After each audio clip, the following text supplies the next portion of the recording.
आपको बताएं, security guard की दो बीवियां पुरअसरार तौर पर लापता। पिपरी अली मोहम्मद गोड के रहमतुल्लाह का इस्माइल और सदीकी पर इल्ज़ाम, कहा मेरी बीवियों को दोनों ने बेला फुसला कर ले गए। बिन कासिम पुलिस ने मुल्ज़मान के खिलाफ मुकदमा दर्ज कर लिया।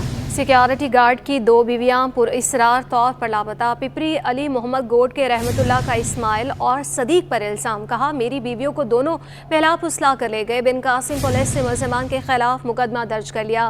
मज़ीद तफसीलात जानने के हमारे नुमाइंदे सलमान सलीम हमारे साथ मौजूद हैं। सलमान, ये बताइएगा ये वाक़या कब पेश आया और पुलिस का इस हवाले से क्या कहना है? देखें, बिल्कुल गुज़िश्ता रोज है वो पिपरी अली मोहम्मद गोड के रिहायशी सिक्योरिटी गार्ड रहमतुल्लाह की दो बेटियां जो है वो पुरअसरार दो बीवियां जो है वो पुरअसरार तौर के पर लापता हुई। जिसके बाद वो पुलिस स्टेशन गया और पुलिस हरकत में आई। तमाम जो सिक्योरिटी गार्ड है उसने दो अफराद के ऊपर जो है वो पर्चा दायर किया कि इन्होंने उसकी दोनों बीवियों को बहलाया फुसलाया और उसके बाद उनको जो है वो लेकर गया। तमाम करीबी रिश्तेदारों के घर फोन किया, दोस्त अहबाब के घर फोन किया, लेकिन किसी के घर से भी कोई मौसम जो है वो खबर मौसूल नहीं हुई उनकी मौजूदगी की। तमाम जिसके ऊपर वो दोबारा थाने गया और थाने जाकर उसने बाकायदा तौर पर मुकदमा दर्ज कराया। मुकदमे के अंदर उसने सारी चीजें जो है वो बयान किया कि मैं कितने बजे ऑफिस गया था, कितने बजे ऑफिस से वापस आया और जब मैं वापस घर पहुंचा तो मेरी बीवियां जो है वो घर पे मौजूद नहीं थी। तमाम वाक़या जो है वो अब इन्वेस्टिगेशन पुलिस इसको देख रही है और इन्वेस्टिगेशन पुलिस ने अब तक 3 मुकामात के ऊपर जो छापा मारा है, लेकिन उसकी जो बीवी है वो कहीं से अभी तक बरामद नहीं हुई है। लेकिन इनका कहना ये है बाजियाब नहीं हुई, लेकिन इनका कहना ये है कि कोशिश करें कि इनकी दोनों बीवियों को बाजियाब कराया जाए। जी बहुत शुक्रिया सलमान सलीम। माह सयाम में भी मुनाफाखोरों की छुरियां तेज। सरकारी नरखनामे बराए नाम सब्जियां हो या फल, हर शय शहरियों की दस्तरस से बाहर। लहसुन और अदरक खरीदना है तो जेब में रखें 6 लाल नोट। हंडिया का लाजमी जुज प्याज भी 240 रुपये फी किलो तक फरोख्त जारी है। लाल टमाटर के लिए लाल नोट दरकार। सेब से लेकर केला, किनू से लेकर स्ट्रॉबेरी तक सब कुछ जेब पर भारी है। शहरी चीज़ों के दाम सुनकर हक्के बक्के रह गए। हुकाम बाला से कीमतें कंट्रोल करने का मुतालबा। तफसीलात जान लेते हैं काविश मेमन की रिपोर्ट में।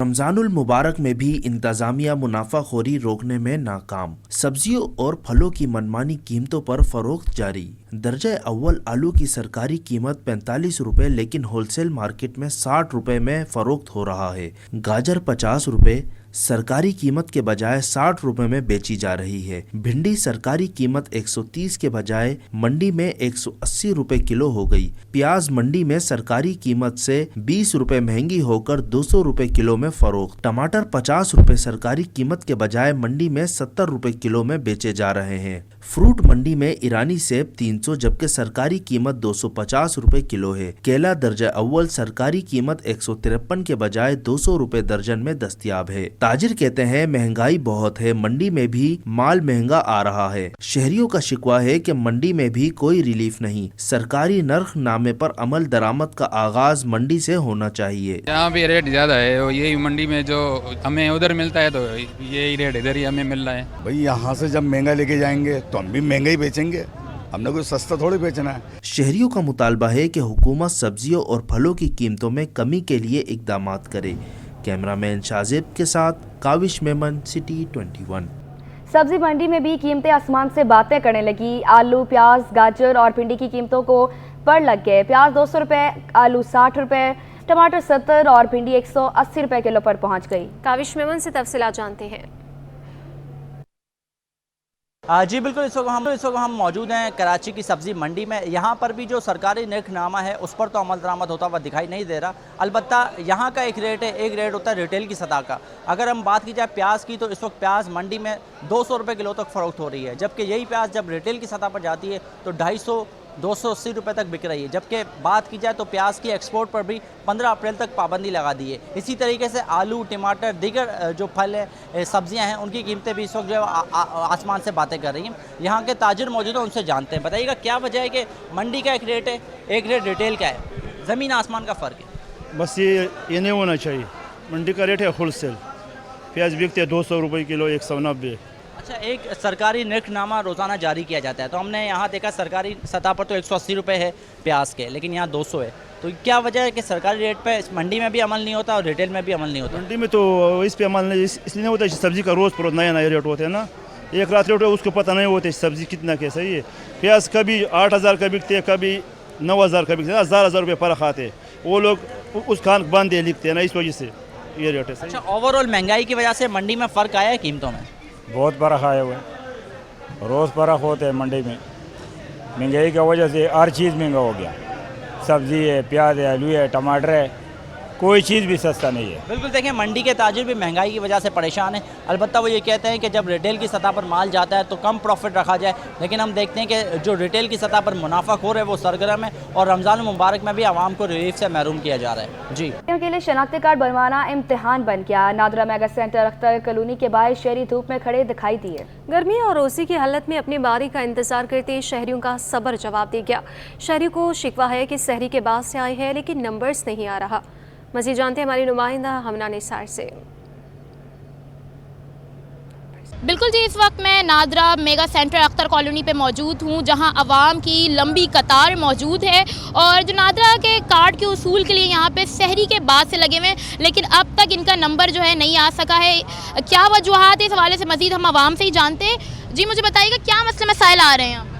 हम लोग शहरी से आए हुए हैं, यहाँ पे कोई पुरसाने हाल नहीं है। यहाँ पे लोग शहरी से खड़े में बच्चे, छोटे छोटे बच्चे लेके आए हैं। यहाँ पे VIP प्रोटोकॉल आ रहा है और वो अंदर लेके जा रहा है। यहाँ से पर्ची आ रही है, नाम कॉल करे जा रहे हैं और वो लेकर अंदर लेके जा रहे हैं उनको डायरेक्ट। क्या बोलेंगी, कब से आई हुई हैं, किसके साथ आई हुई हैं? क्या शहरी से आई हुई हूँ, मेरे साथ मेरे 3 बच्चे हैं छोटे छोटे, और अब मेरे को बोला जा रहा है कि आप लोग घर चले जाए, रात को 9 बजे खुलेगा, तो हमें टोकन दिया जाए ताकि हम लोग लाइन में नहीं भी हों।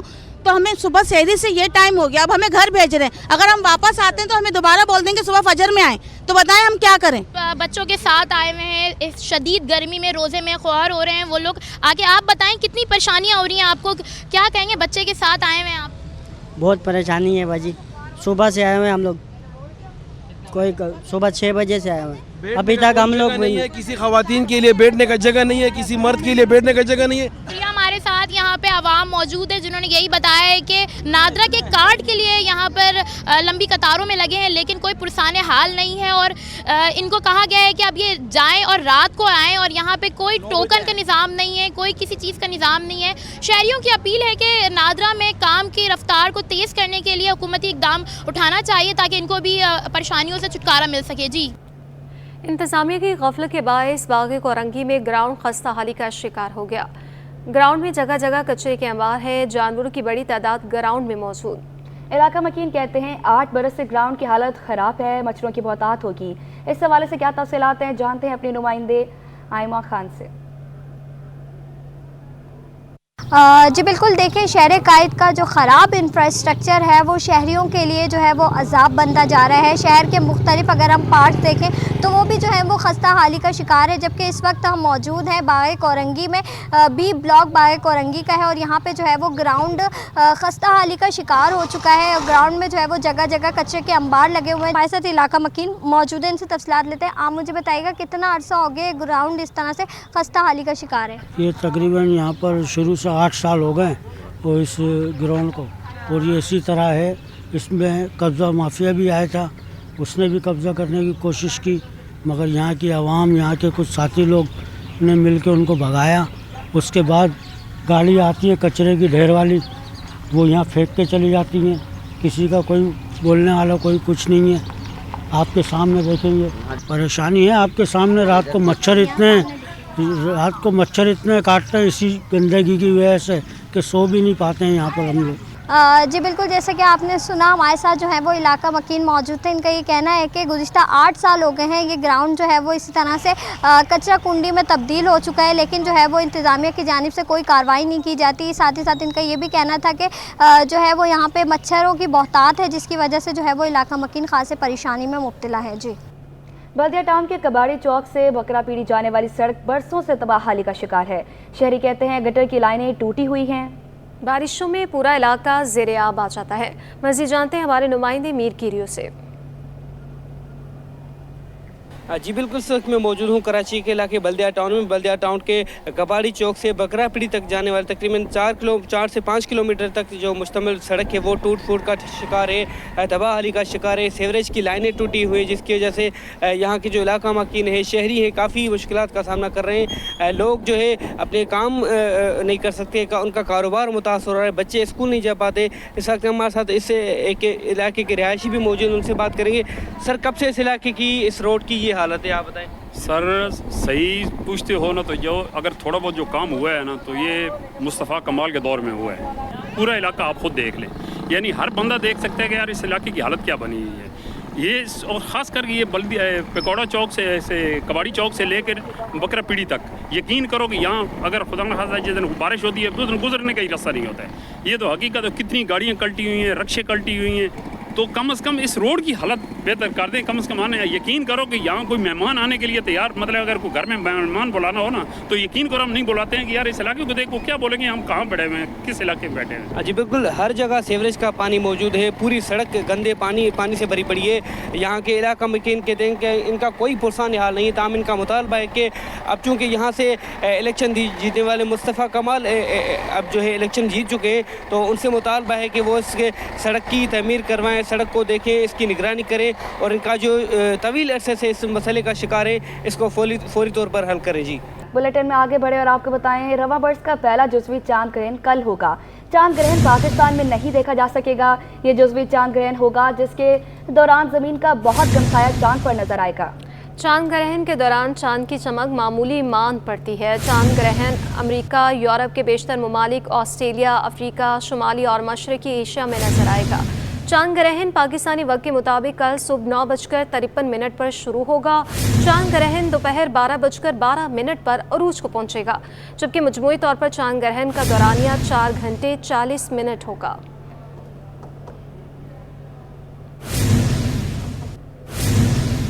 ट्रांसपोर्टर्स के वफ्द की चीफ सेक्रेटरी सिंध आसिफ हैदर शाह से मुलाकात। ट्रांसपोर्टर्स की चीफ सेक्रेटरी सिंध को चार्ज संभालने पर मुबारकबाद दी। चीफ सेक्रेटरी से मुलाकात करने वाले वफ्द में गुलाम यासीन, शोएब खान, तारिक गुजर शामिल थे। ट्रांसपोर्टर्स ने आसिफ हैदर शाह को मसाइल से आगाह किया। ट्रांसपोर्टर्स का कहना था कि उम्मीद है कि सिंध हुकूमत ट्रांसपोर्टर्स के मसाइल हल करेगी। चीफ सेक्रेटरी आसिफ हैदर ने ट्रांसपोर्टर्स के मसाइल को वज़ीर-ए-आला सिंध के सामने रखने की यकीन दहानी कराते हुए कहा कि ट्रांसपोर्टर्स का मुल्की मायशत को चलाने में अहम किरदार है। हमारे दरवाजे ट्रांसपोर्टर्स के लिए हर वक्त खुले हैं।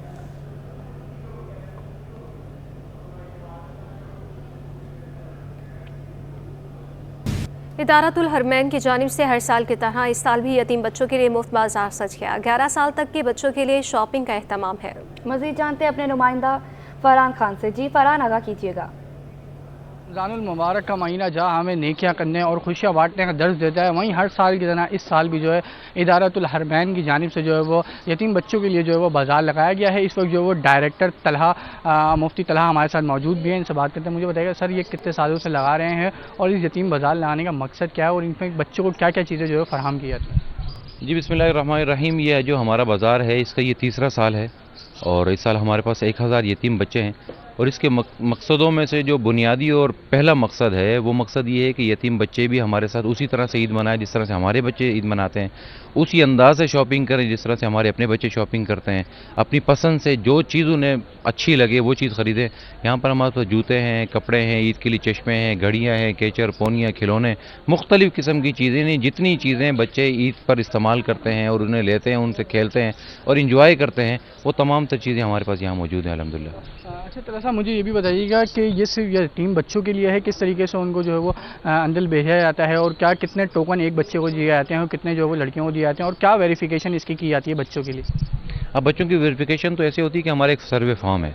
सर्वे फॉर्म के साथ साथ हम उसके वालिद का डेथ सर्टिफिकेट, इसी तरह बर्थ सर्टिफिकेट या बे फॉर्म या फिर एनआईसी की कॉपी जो सरपरस्त होता है उसकी, वो सारी हमारी वेरिफिकेशन का एक प्रोसेस है और उस प्रोसेस से गुजर कर फिर बच्चे शॉर्टलिस्ट होते हैं। शॉर्ट लिस्ट होने के बाद फिर हम देखते हैं कि जितने हमारे पास जो बच्चा है उसकी उम्र 1 साल यानी 0 से लेकर 13 साल तक हो, और जो बच्ची है उसकी है 0 से 12 साल तक हो। उसके बाद फिर हम उन्हें टोकन इशू करते हैं। जो बच्ची है हमारी उसको 4 टोकन इशू होते हैं। एक टोकन में कपड़े हैं, फिर जूता है, फिर इसी तरह से कैचर पोनिया जो बच्ची अपने ज्वेलरी की चीज़ें इस्तेमाल करती हैं वो है, और उसके बाद फिर एक टोकन के अंदर ये खिलौना, घड़ी, चश्मे, इस तरह की चीज़ें। और बच्चे को इसी तरह से उसमें कैचर पोनिया नहीं है, लेकिन 3 टोकन उसे भी इशू हो जाते हैं, यानी एक में कपड़े हैं, फिर जूता है, और फिर इसी तरह से खिलौना, चश्मा और घड़ी है उसमें। इस वक्त जो डायरेक्टर मुफ्ती तला हमारे मौजूद भी थे, जो आपको बराह रास्त बता भी रहे थे कि किस तरीके से जो वो ये हर साल की जगह इस साल भी जो वो तीसरी मरतबा ये यतीम बच्चों के लिए जो बाजार लगाया गया है, जिसमें जो वो बाकायदा सर्वे फॉर्म के जरिए वेरिफिकेशन की जाती है, जिसके बाद शॉर्ट लिस्ट बच्चों को जो है वो हज़ारों की तादाद में बच्चे यहाँ पे आते हैं और अपनी पसंद की जो है वो मनपसंद चीज़ें जो है वो जिस तरीके से हम ईद की खुशियाँ मनाते हैं वो भी इसी तरीके से अपने प्यारों के साथ ईद की खुशियाँ मना सकते हैं। जी। पाकिस्तान क्रिकेट बोर्ड के साबिक चेयरमैन शहरियार खान की नमाज जनाजा अब से कुछ देर बाद भोपाल हाउस मलिर में अदा की जाएगी। ताज़ियत के लिए मुअज़्ज़िज़ीन की आमद का सिलसिला जारी है। मज़ीद बता रहे हमारे नुमाइंदे जावेद इकबाल। जी, मैं इस वक्त मलिर के इलाके भोपाल हाउस में मौजूद हूँ, जहाँ पे पाकिस्तान क्रिकेट बोर्ड के साबिक चेयरमैन शहरियार खान साहब के जनाजे के हवाले से तैयारियाँ आखिरी मराहिल में हैं। हमारे साथ जैसे साबिक कप्तान कौमी क्रिकेट टीम वसीम बारी और शहरियार साहब के बेटे मौजूद, हमसे बात करें। वसीम भाई, किस तरह देखते हैं शहरियार साहब की ज़िंदगी को? मैं समझता हूँ कि शहरियार साहब was an all rounder in cricket terms. Cricket का उनको पैशन था, उनकी नॉलेज बड़ी ज़बरदस्त थी और treated cricket board like a family. हम उनको बच्चों की तरह रखते थे और that is why he was so successful as a diplomat, as an ambassador, as a chairman of the cricket board. Shaharyar साहब के साहबजादे भी हमारे साथ मौजूद हैं, हमसे बात किस तरह आप डिफ़ाइन करेंगे, कैसे वालिद थे शहरियार साहब? मैं ना क्रिकेट की बात करूंगा न किसी और चीज़ की। वालिद तो ऐसे थे कि एक अनमोल इंसान, यूनिक, इतनी मोहब्बत थी इनके दिल में कि जी he was not only father to me, लेकिन ऐसे बहुत लोग हैं जो उनको याद करते हैं, इसलिए याद करते हैं कि उनका हाथ सर पे था। तो हमारे लिए इस चीज़ की सबसे बड़ी लॉस है कि वो दैट लव इज़। बहुत शुक्रिया। सुना आपने कि शहरियार साहब के बेटे और साथ ही उनके क्रिकेट बोर्ड में भी थे वसीम बारी, चीफ सेलेक्टर रहे उनके दौर में। इनका कहना था शहरियार साहब को हम सब मिस करेंगे और वो एक बहुत अजीम इंसान थे। उन्होंने क्रिकेट नहीं इंसानियत के लिए बहुत ज़बरदस्त काम की, पाकिस्तान के लिए काम किया, सिफातकारी में नाम बनाया और जहाँ भी गए जिस शोबे में काम किया ज़बरदस्त बेमिसाल काम किया। उनको हम सब बहुत मिस करेंगे।